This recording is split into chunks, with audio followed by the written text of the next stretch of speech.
This episode is brought to you by Fuli Gemstones.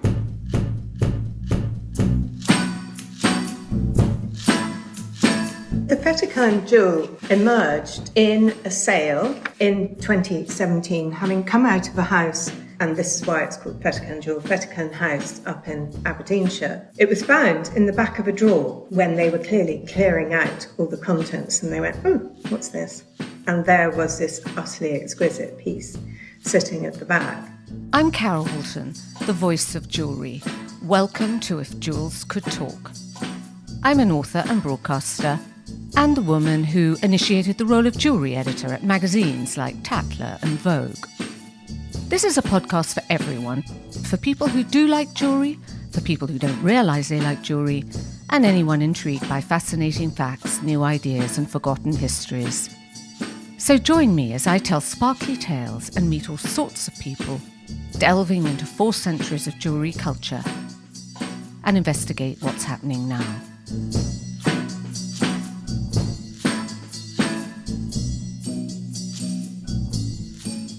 I am delighted that today I have Dr Anna Groundwater with me, who is the Principal Curator, Renaissance and Early Modern History at the National Museum Scotland. She's an expert in British and Scottish history. She's a Fellow of the Royal Historical Society, on the editorial boards of the Antiquaries of Scotland and the Scottish Archives.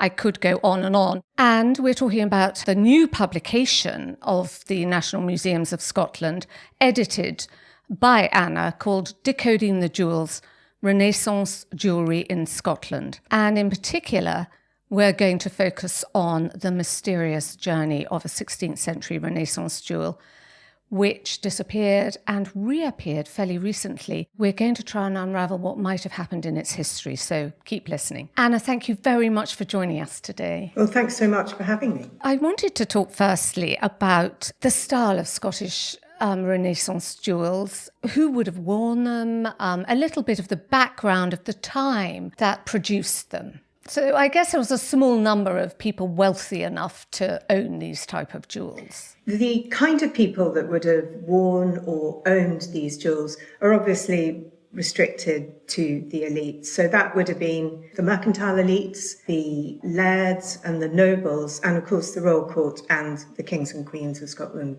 themselves. There's something else governing, though, who was wearing what. Not only did you have to have enough money to be able to buy these jewels, but there were also laws called sumptuary laws, which the latest one in this period was in 1581, which tried to control, to delineate who could wear what kind of clothing and what kind of jewellery, with gold buttons and brooches and collars and so on, really reserved to the elite. And so what would they have been wearing? There were lockets, brooches, what in particular? So men, we see them in wonderful portraits with castanets and collars of rich gold, worked gold, but with heavy stones in them as well, and hat pieces. The men did love a jewelled hat piece. So like sort of badges or brooches? Or... Yes, there's a really wonderful one called the Mirror of Great Britain, which James VI is portrayed as wearing in several portraits. And it's a combination of very large rubies and diamonds that are painted black in a sort of quatrefoil style, and mounted then on his hat. Very chic. Very chic. He's very dashing. He's very fond of a tall hat with a large jewel in it. Well, you need a tall hat if you've got a large jewel. Yeah, a tall black hat.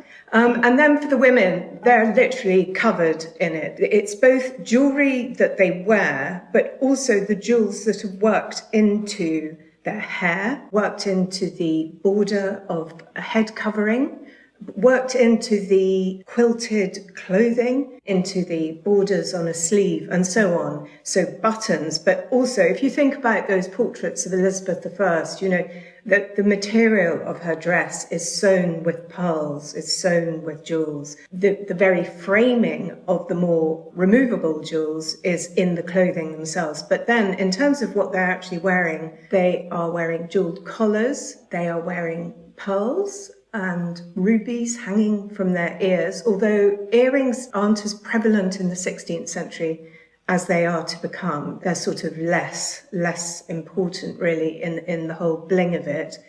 Collars that have rubies, emeralds, diamonds, twisted gold embellishments, knots of gold, bows of gold, and roses, and S's, S-shaped links, either in the form of a serpent that maybe is enamelled. They wear girdles, jewelled girdles, and then they have things hanging from those girdles of the belts, and they're jewelled as well.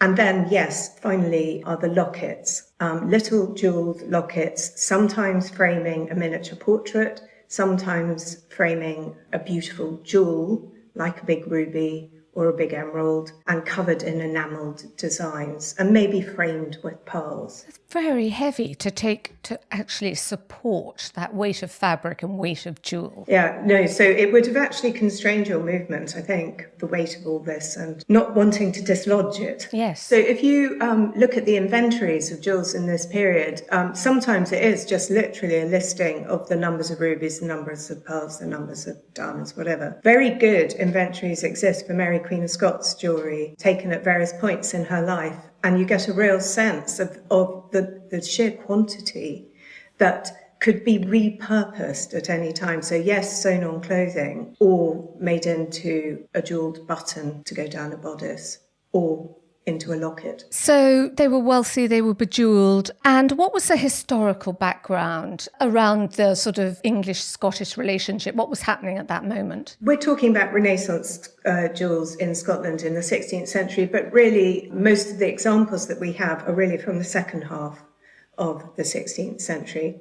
And what's going on in Scotland at the time is Mary Queen of Scots becomes queen as an infant queen, 6 days old in 1542. She is subsequently spirited off to France for her safety, where she marries the Dauphin Francois, who finally becomes King of France in 1559. So she's Queen of France as well as Queen of Scots too for a year before he dies in 1560. And in 1561, Mary comes back to Scotland.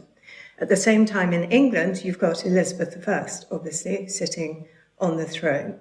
So you've got two strong women leading England and Scotland, but they're not necessarily particularly friendly. The historical relationship between England and Scotland is one that has been known as the Old Enmity, whereas Scotland's relationship with France at the beginning of this period was the Old Alliance, so the Old Friendship, as epitomised by Mary marrying the man that becomes the King of France. But what also is a context for Mary's reign is that in 1560, the Protestant Reformation of Scotland happens.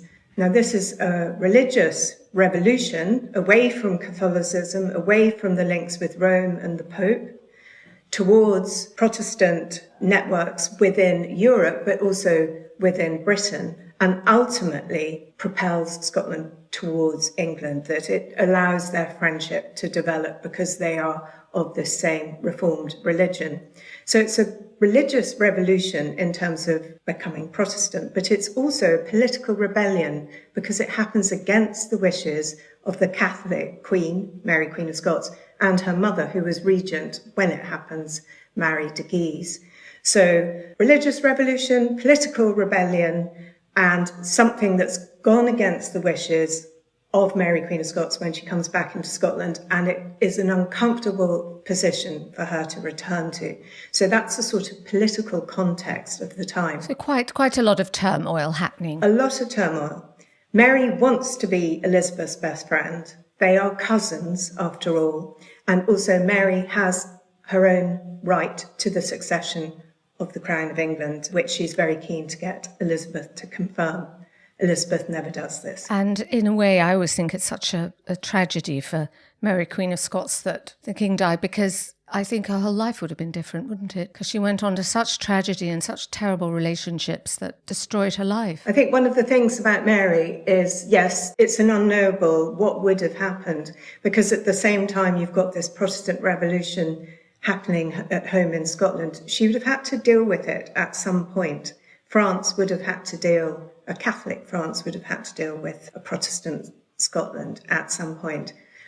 But one of the things that I've been quite keen recently to get across is that, yes, we know Mary has this horrible ending, but actually there is that period in her life, yes, personal sadness with the death of the Dauphin, but if we look at the kind of activity she's pursuing and the richness of her wardrobe and her jewellery box, I think we get something of the sense of Magnificent Mary that we slightly lose when we look retrospectively back at her life, because we know she gets her head chopped off. So in a way, you're saying that when she returned to Scotland, she was quite instrumental in creating a bejewelled style and maybe encouraging artisans to make jewellery in the style of what had been going on in Europe. Yes, so I think that's another really important context for what's happening in Scotland, is that, yes, you've got the connection of Mary herself. She embodies these connections. But Scotland may have been on the geographical periphery of Europe, but it's very intimately connected into the circulation of design, ideas, goods, jewels, people, and then people coming to Scotland with skills, bringing in Renaissance ideas, bringing in Renaissance-style goods. So Mary returning from the continent almost certainly brought these goldsmiths and silversmiths and jewellers in her wake. We know that. The goldsmith records for Edinburgh in the 1560s show the emergence of people with foreign-sounding surnames, so we are fairly certain that these are people coming either from France or from the Low Countries, from modern-day Belgium and the Netherlands. So it was bad personally for Mary, but good for jewellery that she returned. Great. I think so when she returned, she had 5 pretty good years, and then it all went disastrously wrong. And so these artisans were doing really highly refined work. Yes. So I think there's been previously in the historiography of Britain, really, an assumption that, Scotland's something of a backwater, don't have the artisans, don't have those goldsmiths, the skills. But in fact, I think what the evidence of what we have shows this connection into Europe and the presence of the skills to create jewels of the quality of the Fettercairn Jewel. And also we have here in the National Museums the Pennycook jewels and a couple of other beautiful little enamelled lockets from around the same time. And they're real virtuoso pieces. Could have been made in Antwerp, could have been made in Paris, could have been made in London, but we're fairly sure, in the case of the Pennycook jewels and the lockets at least, that they were made here in Edinburgh. So how can you detect that they were made in Edinburgh? So there's 2 slightly different styles going on here. There's the Fettercairn Jewel, which, if I can just describe it, very, very small. It's about 5 centimetres with its hanger, its pendant loop. So the actual piece itself is probably less than 4 centimetres. Very finely worked. It has a large stone on the front, and on the back it has a very intricately enamelled scene and emblems and images going on. That's one kind of enamelled, beautiful jewel. But we also have a number of lockets that frame. Similarly, they use enamel, but not in the same way. It's called open work. It's like scrolls, metal scrolls filled in with beautiful enamel, coloured enamel. And they frame little miniature portraits, painted portraits. And going around the edge of these lockets are river pearls, seed pearls, almost certainly from Scottish rivers. Now, the reason we think they're Scottish is they've been found, one of them was actually found in the ground in Scotland, and they are distinctive to Scotland, and we haven't really found them anywhere else. This particular style of jewelled locket framing a miniature portrait, we haven't really found them elsewhere in Europe. We found one other one in the Renaissance Museum in Paris, in Cowan, and it's very similar to ours, and I'm hoping to go and see it soon, because I wonder if it was made in Edinburgh too. And the Scottish pearls, I guess, are and the indicative. Scottish pearls, absolutely, yes. And so given that these jewels sort of were made, fabricated and worn by elite individuals who had princely attributes, were there enough people in Scotland at the time of that status to wear these jewels? Yeah, so it won't have been a massive industry, not in the way that Antwerp, for instance, or Bruges, a place like that would have been, but it was a significant industry. And there was significant wealth in some parts of Scotland, so concentrated within those noble elites. And then some of the Edinburgh trading families were really quite wealthy too. And I think in the 16th century, there's an expansion in trade and you've got people amassing considerable wealth. Nothing like the vast coffers that become available in England when James VI goes down to England in 1603. But there are a significant, fewer, but significantly wealthy people who would have been able to buy these, to commission them, to give them. Well, I guess there had to be, otherwise the artisans would not have grouped in Edinburgh, No, because they wouldn't have had any work. What's also interesting coming over in Mary's wake is, yes, the jewellers, but also the portrait artists beginning to come over from the Low Countries in the 1570s as well, into the 1580s. That in itself, you're right, it's evidence of there being people there, of being patrons there that can afford to use their services, and people beginning to have their portraits painted. So in our book, we've got a wonderful chapter by Kate Anderson, who's the curator at the Portrait Gallery here in Edinburgh. We don't have a huge wealth of portraiture from this period, but what we have are some fantastic portraits of a few very elite women dripping in very fine jewellery. And where were the materials coming from that they were working with? The stones, well, we think there were river pearls from around Edinburgh, but where did the precious stones come from? That's a lovely point, because I think the origins of the components tell us something about the very intricate lives of these jewels, that they doesn't just come together on the jeweller's bench. That the diamonds came all the way from India, the sapphires from Sri Lanka, the rubies from Burma, modern-day Myanmar, and the emeralds were coming at that time from Colombia. And then thinking about the gold itself, we had in Scotland a mine in the 16th century at Crawfordmuir in Lanarkshire. So it was homegrown Scottish gold, not huge amounts, but enough to feed this growing industry in Edinburgh.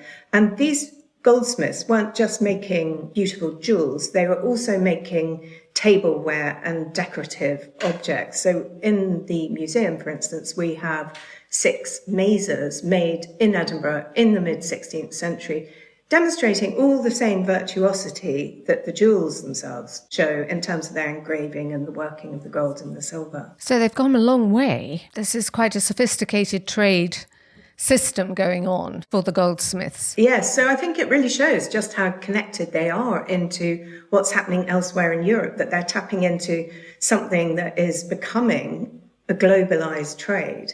And in fact, of course, when the Spanish go to the Americas, then you get in the later 16th century, you've got huge amounts of Spanish gold coming back into Europe. And that will have begun to replace the Scottish. Yeah, exactly. Yeah. Now, the reason your book is obviously called Decoding Scottish Renaissance Jewels is because you've alluded to the fact that the enamelling is in sort of highly decorative motifs. And what appears first as sort of a beautiful pattern on further investigation reveals quite complex hidden narratives. So what were they expressing with these jewels? On the jewel, you have a number of different ways a message is being communicated. So you've got the shape of the jewel itself. In the jewels that we've been talking about so far, these are fairly non-communicative in that they're just ovals. But in some jewels, you will have hearts. And in one jewel that I think we're going to come on to talk about, the Darnley jewel, there is the representation of a heart in that jewel. So you've got the shape of the jewel. You've got the components, the stones and the metals that go into it. The stones themselves have meanings. And then, yes, you have the imagery. And that imagery may look just purely decorative to start with, but in the case of, for instance, the Fettercairn Jewel, there is actually a complex picture emerging from them where every single bit of that image is communicating something. And that's communicating something about the wearer or the giver? So I think it could be both. It could say something about the nature, the character of the giver, something about what he's trying to, or she is trying to achieve in gifting this particular object. But it could also say something about the attributes of the person that they're giving it to, the beauty, the steadfastness, the youthfulness, the virginal status of, and so on. And it could be commemorating a particular moment. So there's a lot to be said. Yes, a lot to be said. And to get at the fullest of those meanings is, again, what else may be within the jewel. So to get the fullest meaning, you've got the shape, the decoration, the imagery, but also maybe what's inside. And maybe that's a little portrait. And that is another clue in the totality of the message of that jewel. But coming back to those enamelled images that you were referring to, we have flora and fauna, birds, insects, we have landscape, we have architectural landscape, so we've got possibly churches, possibly little domestic buildings, a fence, and then you have classical figures. And in the case of the Fettercairn Jewel, what we have is the figure of Mercury, the messenger, striding across the jewel from left to right, surrounded by all these different allegorical, emblematic devices, flowers in particular, each flower saying something a little bit different. And so it appears enigmatic to us, but to anyone looking at that jewel, they would be able, at that time, to decipher the message. Yeah. And we've lost that art. Do you think we've lost that art of deciphering? It remains a little bit enigmatic to us, but we can suggest what those meanings will have been. So yes, in the 16th century, all of that will have been communicable and understood by the person giving and receiving. And anyone viewing it as well? And anyone viewing it, providing they are educated within those sort of languages. So it does assume a level of education. So again, we're back to the elite, that you would have, for instance, the classical learning to understand who the figure of Mercury was. So if you hadn't read about Mercury, you wouldn't know that he is a messenger, that he's also a conveyor of souls to the underworld, that he's renowned for eloquence, so perhaps to do with diplomacy. So you wouldn't get any of that if you hadn't read your classics or been told about them. But yes, the educated elite would. So we can guess at their meanings, and the meanings, particular meanings of stones and flowers have been recorded. People write about these things. And the jewellery historians of today do know those languages of flowers, the language of flowers and the language of stones, lapidary. But there are also multiple meanings to each of these types of things. So, one stone can signify something, but it can also signify something completely different. A parrot can signify innocence and communication, but it's also rather exotic and a bit naughty and a bit playful. It can speak. So it can say lots of different things. So all of these different components, when you bring them all together, can be interpreted in different ways. And I think that's one of the intriguing things about trying to read, trying to decode the messages in jewels like the Fettercairn Jewel. And in our book, we have two hugely expert jewellery historians, Geoffrey Munn, who I think is a friend of your programme. Geoffrey was very instrumental in the whole journey, in fact, of the Fettercairn Jewel to National Museum Scotland, because he bid on our behalf for the jewel when it came up for auction. So we feel very intimately tied. How exciting. What an exciting thing to have done. Totally, yeah. So he's been a massive supporter for us in that, and it's been amazing to have him on board. So we have his understanding of what the jewel is saying, but we also have the jewellery historian Helen Wilde, who's a curator here of textiles as well at National Museum Scotland, and she has a bit of a different take, and I love that. I love that we have two chapters by very different people. Yes. And they're juxtaposing their understandings of these jewels. And I thought also the Scottish element must come into it, because what I sort of knew before I read the book, that dogs, obviously we see them a lot in portraiture, or jewels as sort of faithful animals looking adoringly at somebody. And you know that dogs used like that denote a faithful element of the person that the jewel is given to. But in Scottish politics, there's the idea of let sleeping dogs lie. And it could be a message about the turmoil that you were referring to earlier. Yes, so I think that's one of the points that Helen makes. Yes, is this idea that dogs can be that call to peace, that in troubled political times, this might well have fitted as a political message. And the wonderful thing about imagery like this is because it can be read in certain numbers of ways, if it's a secret message, if it's, say, a political message, it becomes hidden.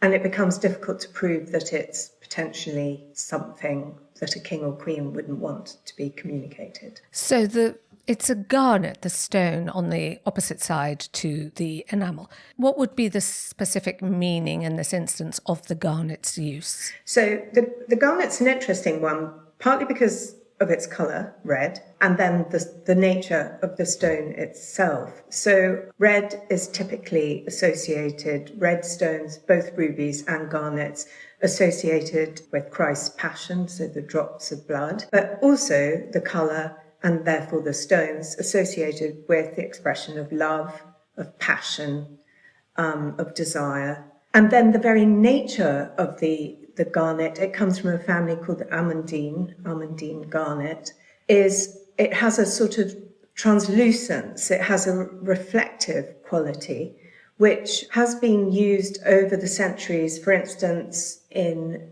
petrol crosses, where they frame religious relics. It's a stone that encourages sort of reflection, if you like. And there's also something quite tactile about it, something that you might want to touch. And then on the other side are these sort of, can you describe an emblem for us as opposed to a sort of device to send a message? So I guess an emblem, how would you describe it? Well, an emblem can be anything, whether it's a bird or a bee or a flower, and it just communicates particular qualities above and beyond its placing within a picture.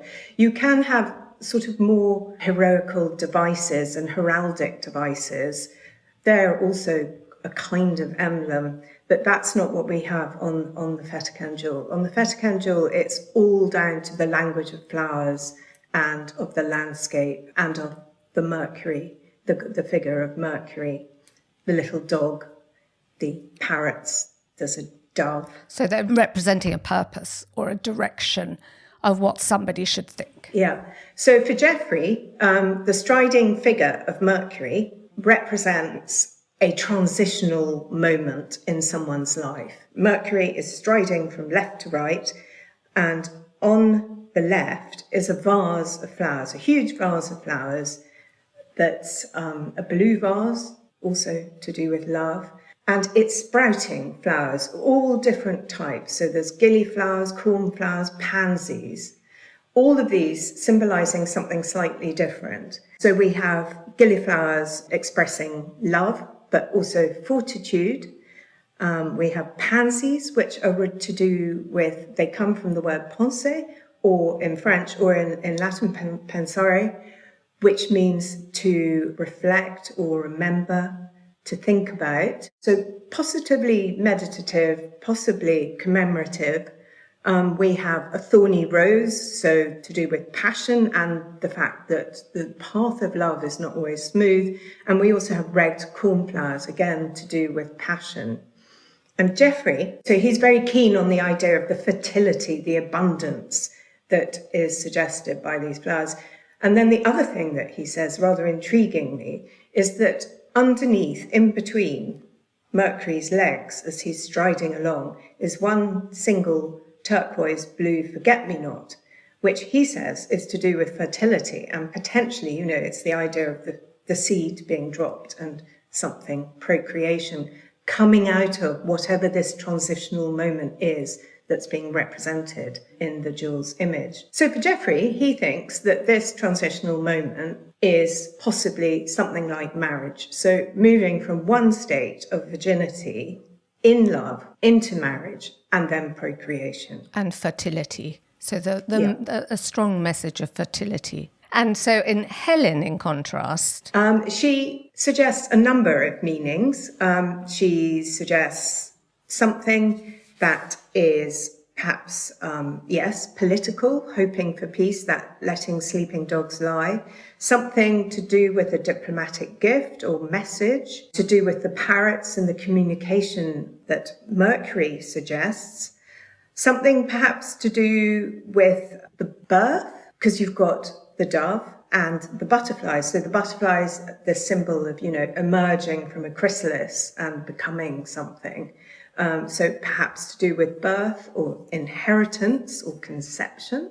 I wonder, I was reading Helen's chapter again recently, and I sort of felt she was tending towards the more commemorative aspects. A sort of memorial. Yes, some kind of commemorative piece. But then Geoffrey suggested that the structure in the background could be a church or spire, which again he was thinking of marriage, whereas Helen thought it was an obelisk or monument to earthly glory. So therefore it was like an emblem of a life cut short. Yes, exactly that.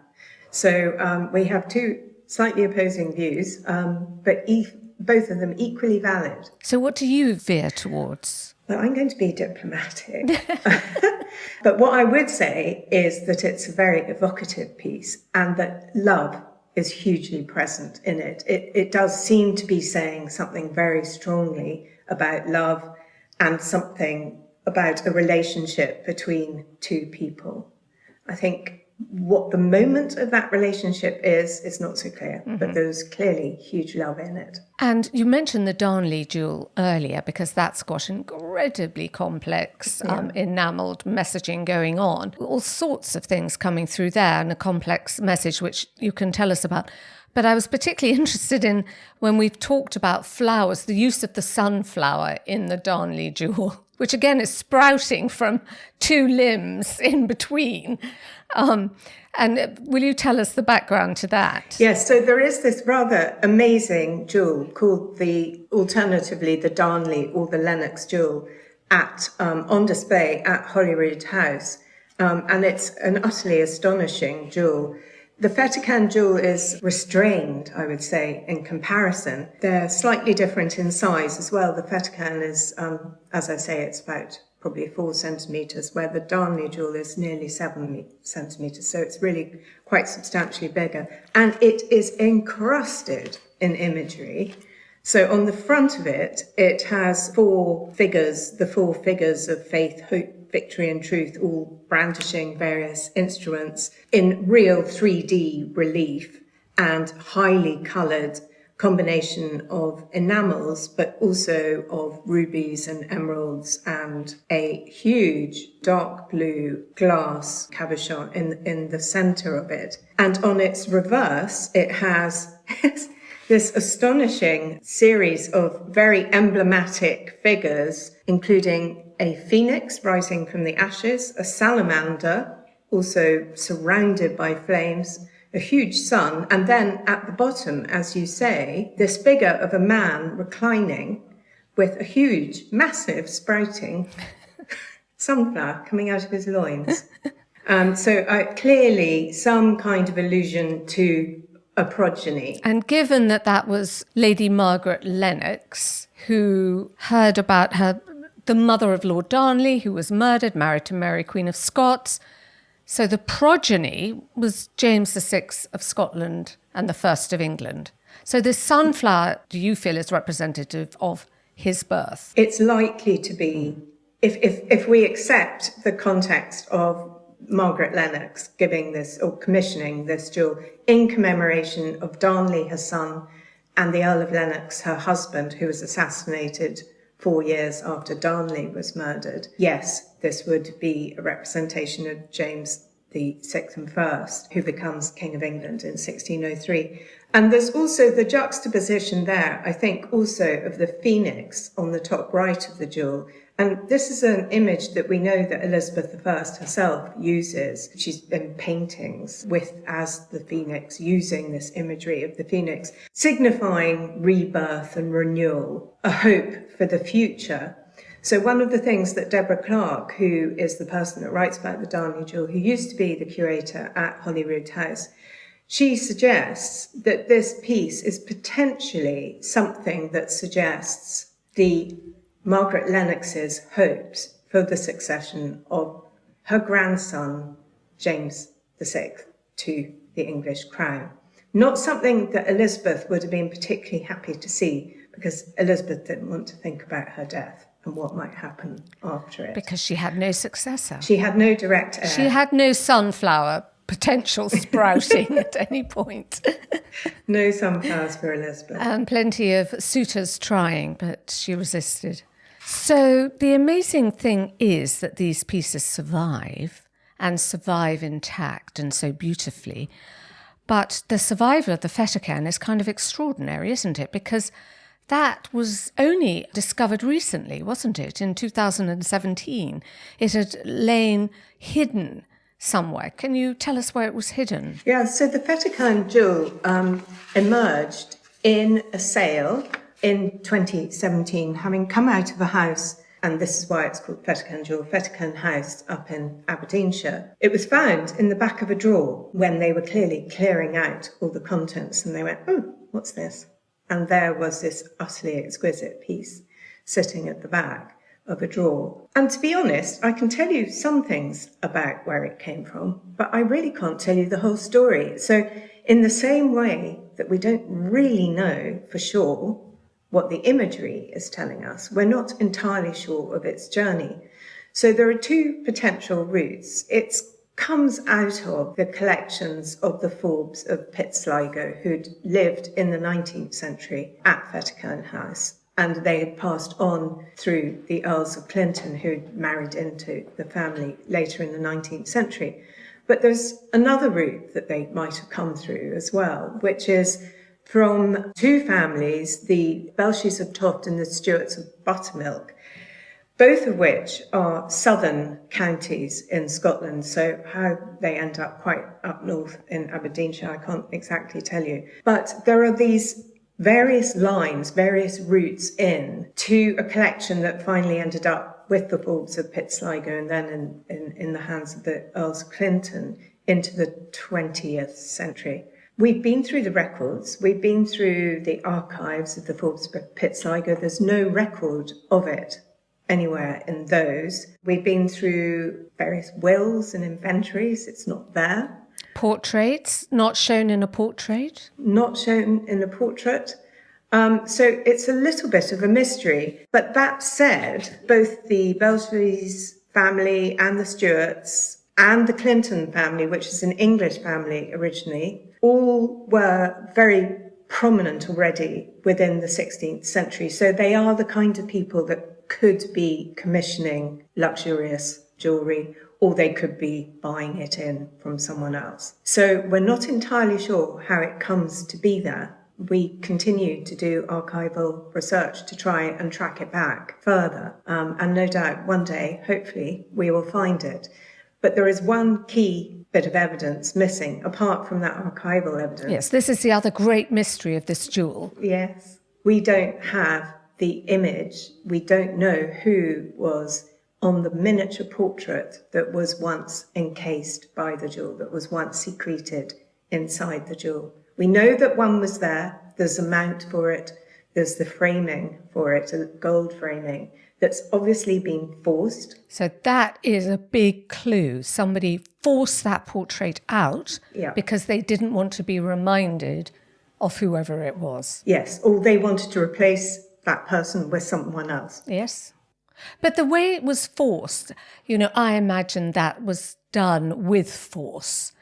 You think of jewels that are lost, things, when love goes sour. Mm-hmm.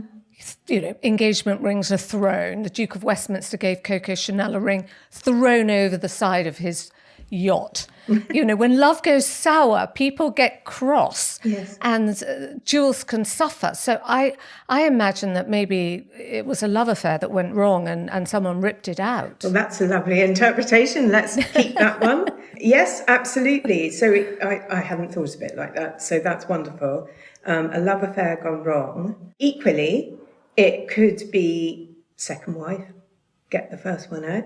Oh yes, very jealous. Jealous. It could be simply handing on the inheritance, and maybe you're going to put someone new in. The other thing that I've speculated about is that it's politically uncomfortable, whoever was in there. Mm-hmm. So if I wanted to be really fanciful, which I shouldn't be, but I'm going to be, let's say it was for Mary, Queen of Scots, but she would not have been a good idea to have in a piece of jewellery in the heights of the Protestant Reformation and following her execution, following her abdication, in fact, even from the Scottish throne in 1567. So if you were a determined Protestant and maybe you felt strongly about this, maybe you didn't even like her, you know. If you were a Protestant, you didn't like Catholic Mary, maybe she was a dangerous image to own. And I would think that would be the same into the 17th century when you have the Wars of the Three Kingdoms and the Covenanting rebellions. If it had been a Catholic queen, this wouldn't have been a good thing to have. So maybe whoever was in there was politically dangerous. And also thinking that it was someone of a high status, like a royal person in the image, means that if the family had known that, there is a reason for it to be kept as something significant and precious all those years. I think that's a really important point. I think the survival of jewellery like this is so rare. I mean, it was so rare that that's why they resorted in the 19th century to making replicas and beautiful things, forgeries of Renaissance jewellery. It's so rare because the very components used to be broken down. They were valued for their precious metals and their precious stones, and fashions changed. So you just simply remade these things. But if they had a really important association, that would keep them safe, that would preserve them. And that often an oral history goes with those jewels that survives down the century through the families, that in the case of the Fettercairn Jewel, unfortunately, that oral history has been lost. And nothing was written, as you say, in a will. No one bequeathed any instruction about it in written form. Not that we found yet, Not but that you know, found. it's not to say that that isn't out there, that we will find that at some point. And it's very lucky it wasn't thrown away if it's so tiny at the back of a drawer. Somebody could have just swept it out. Yeah, so easily lost. But do you think it did go with that family? It wasn't in a piece of furniture, potentially, that the family bought at some point? Oh no, you're complicating it even more. Yes, you're completely right. It could be as random as that. Yes. Absolutely. And they might not have known it was there. No. So until we find a secure reference to it in an inventory or in a letter, we just simply are not going to know. And you know that it was made in Scotland? Originally, there was some thought that it was, and we were perfectly happy with the idea that it could have been, because we know that we had jewellers like George Heriot, for instance, who subsequently went down to London and made jewels for Anna of Denmark and James VI first. So he's hanging around in Scotland at the right time. So we think the dates for the Fettercairn Jewel are between 1575 and around 1600. And the reason for that is it's oval, and that portrait lockets like this were generally round. The portraits were generally round up until around 1575, when Nicholas Hilliard goes to France, and they are all doing it in the oval in France. And he comes back, and then they start painting these miniatures in ovals. So that gives us a suggestion, a dating of post-1575. And then in terms of the style of the enamelling and these enamelled emblematic images, these are replaced more or less, slowly after 1600 with, there's much more if you look at some of the jewels of the later period of James VI I that is much more bling in terms of the jewels and jewels making emblems rather than this very fine enamelling. So that gives us a rough date of 1575 to 1600. We know that people like George Heriot are working in Edinburgh at that time. However, a comparison of the Fettercairn with the Darnley jewel at Holyrood House, which we've had them under the microscopes together and we've tested the golds and so on, suggests that these are things that wouldn't have been done in the same workshop, but because the actual quality of the workmanship is different. It's actually better on the Fettercairn jewel. It's finer, the etching, the engraving, and then the quality of the enamelling is much more subtle on the Fettercairn jewel. It's also tiny, so, you can just imagine the skill of someone being able to do this. And Lennox Darnley jewel, we are fairly sure was not made in Scotland. The reason being that Margaret Lennox herself never came north to Scotland after around 1552. She would have commissioned someone in London. Yes. Yeah, much more likely that it was done in London. Now, also the date. Okay, so here's I'm going to go with Geoffrey's love decoding. Okay. Yeah. And I thought, well, if there's the luscious seeded fruits like pomegranate, which, denotes fertility, child. And I thought, because it was sort of ripped out, and I thought, well, if it wasn't Mary Queen of Scots, could it have been given as a gift to Elizabeth I by Lord Robert Dudley, her favourite, long-term suitor, believed by many to be her one true love? And when he remarried his second wife, Elizabeth was furious and banished him. I mean, do you think it was a secret love gift? And when he married, she ripped out his image, chucked the jewel away. Maybe she never appeared wearing it because she hid the secret love, and that it could be a discarded love jewel of hers. Carol, I'm going to have to rewrite the book. Of my romantic ideas, notions getting carried away with me. It's a lovely idea, and it could absolutely be the case. Because I think he was banished about 1579, so that could, it could have been. Or maybe it was the Earl of Essex in the 1590s, and then when he rebelled, led that rebellion, maybe she ripped his image out. Yes, it could be. It could be. Maybe she just changed, whichever suitor was courting her, she changed the image. It's a lovely idea. And it's entirely possible. And how do you preserve the enamelling when it's on show? How do you preserve it? Yeah, so we obviously have very tight environmental controls in our display cases, so they're hermetically sealed and monitored, because we can't let something like metals particularly get too moist, too humid. We have something called Prosol that goes into the cases, and that absorbs the excess moisture. So that these vibrant colours can last and last. We occasionally might do like a surface clean, but we never do anything too intrusive. And what happened when it was put up by the family for sale? You knew that you wanted it in the museum, and so you entrust Geoffrey to go and bid. Do people know he's bidding on your behalf when he's at the sale? No one would have known other than Geoffrey. Right. And the auction house. The auction house will have known. But the vagaries of the sale, they're absolutely terrifying as a museum, because you have a finite amount of money. You're not Mr. Rich Guy around the corner. And we have to bid for money. We need to get money from funders, which we did. Huge hundreds of thousands from funders for this one, because it was so important.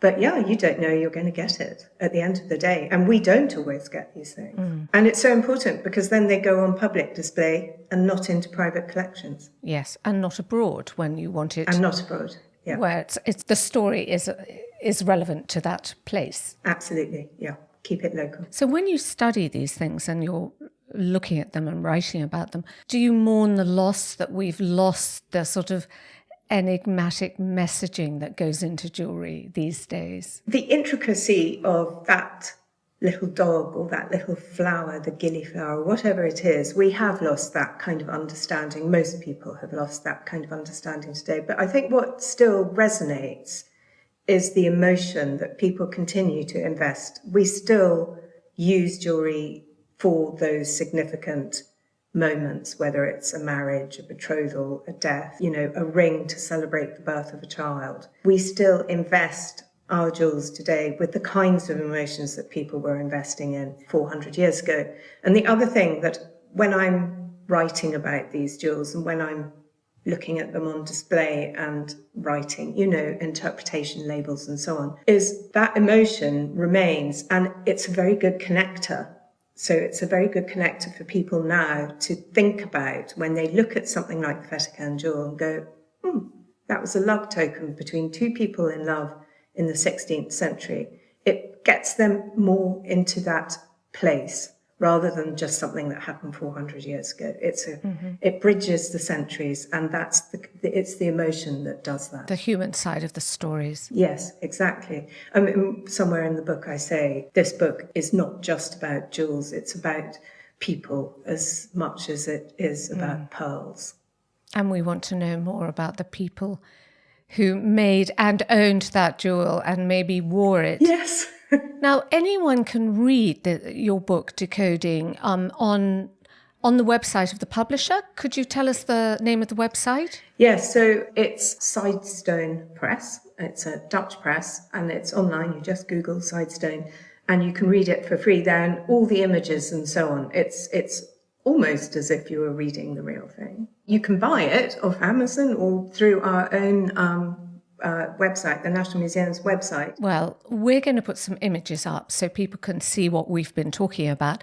And also, I hope people will get hold of us on If Jewels Could Talk and tell us their theories and where they think it might have been hiding all these years, this jewel, and its possible journey, and who might have been wearing it. It would be lovely to hear other people's views. That would be amazing if we had other people's views, or even, some knowledge. Yes. Would be incredible. If anyone's seen anything similar out there or noticed something similar in a portrait. That would be amazing. So we can add to, try and solve the mystery on If Jewels Could Talk. Well, that would be amazing. Solve that crime. So thank you very much, Anna, for explaining it and sharing your knowledge with us. Thank you. Thank you so much, Carol. Very kind of you to have us. Thank you for listening for this and other episodes of If Jewels Could Talk. Please go to our website, carolwoolton.com/podcasts. It's in the middle of being rebuilt, so bear with us. You'll have a very brand new, all singing, all dancing one coming up. Do share it any way you can. We love to have a rating and a comment. And join me again in 2 weeks for the next Jeweled Nugget. I'm very excited. Usually I leave a little bit of mystery about who I'm talking to, but this week I'm not going to, because I'm so thrilled to have David and Sybil Yearman on the podcast. They have joined me from New York. They basically together blurred the boundaries of art, craft and design and created a whole new kind of designer jewellery. They are both artists. David's a sculptor, Sybil is an artist. That's their passion. We often talk about jewellery being wearable art, but in their case, it really is. And they're kind of the only people who've made $1 billion business out of it as well. So do join me then and hear both of them. It's very inspirational. And don't forget that the If Jewels Could Talk book is out now. A lot's in it, and they make very good Christmas gifts. So bear that in mind. And join me again in 2 weeks. I'll see you then. Thank you. Bye-bye. If Jewels Could Talk with Carol Woolton is produced by Natasha Cowan, music and editing by Tim Thornton, graphics by Scott Bentley, illustration by Jordi Labanda. You can find our sponsors at fullygemstones.com and me at carolwoolton.com.